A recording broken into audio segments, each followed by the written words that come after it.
In this video, I'm going to show you the easiest way of editing WooCommerce shop pages using Breakdance. By the end, you'll know exactly how WooCommerce shop page customization works and be ready to tackle your own store's design. Previously, we imported a design set from Breakdance's library, customized the colors and other design settings across the entire site using global styles, built our header, footer, and home page.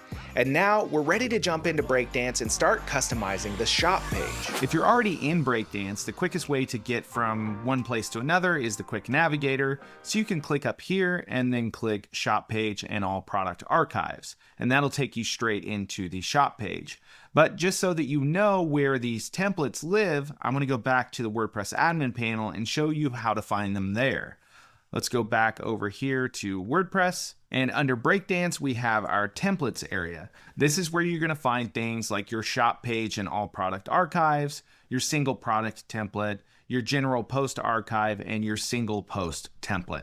Templates are designs just like regular page designs, except for Breakdance allows you to set rules to decide when those designs get used. If we look at, for instance, this single post template, if we go into settings here, we're going to see that the location is single posts. So it will only apply to single views of posts. We could apply it to only the front page. We could apply it to pages in general, or we could apply it to archives. And that's kind of how the shop page and all product archives one is set up. If we look at settings, it is set to the all products archive, which also applies to your shop page when you're using WooCommerce. But we don't need to tweak any settings on this one, so let's go ahead and edit it in Breakdance. Now, as you can see, it's not too far off. Our global styling that we set up for our products is working as expected here, automatically without any adjustments. We just need to make a few minor changes to get this thing more in line with the rest of our design. For the first section here, I'm going to go ahead and give it a background image. So I'll click background, go to image under type, and then click choose to pick an image from my media library. I think I'm going to pick an image of food because that kind of implies the kind of things you can make when you're using our sauces. So we'll choose this one.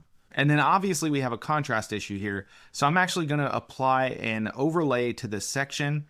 We'll click overlay and then we'll choose black here. But then we'll set the opacity to something like 50%. Now we need to change our text, of course, to a different color. So let's set the heading to white and then the text to white as well. And that's under typography here, color, and then we'll choose our global color.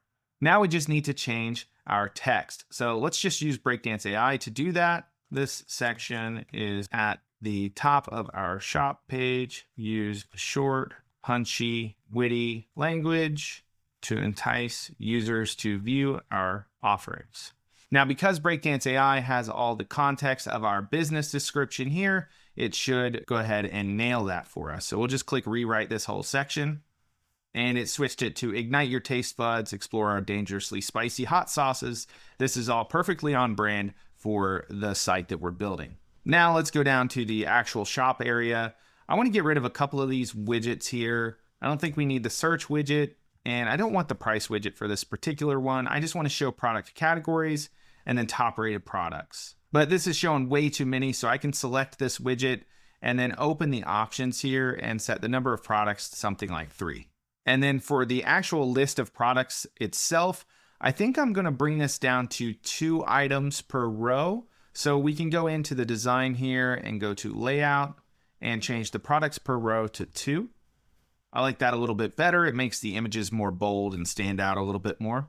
And let's just scroll through and see if there are any other adjustments we want to make here. We've got all of our products displayed, our footer. Everything looks pretty good. I do kind of want that logo ticker here above the footer, which I could just include that in the footer, but I may not want it on every page. So we'll click add, we'll go to the library, and under this website, we can go to the home page, which I think is already selected here, and we can find that ticker and add that to the page. And that just drops it in right above the footer where I wanted it.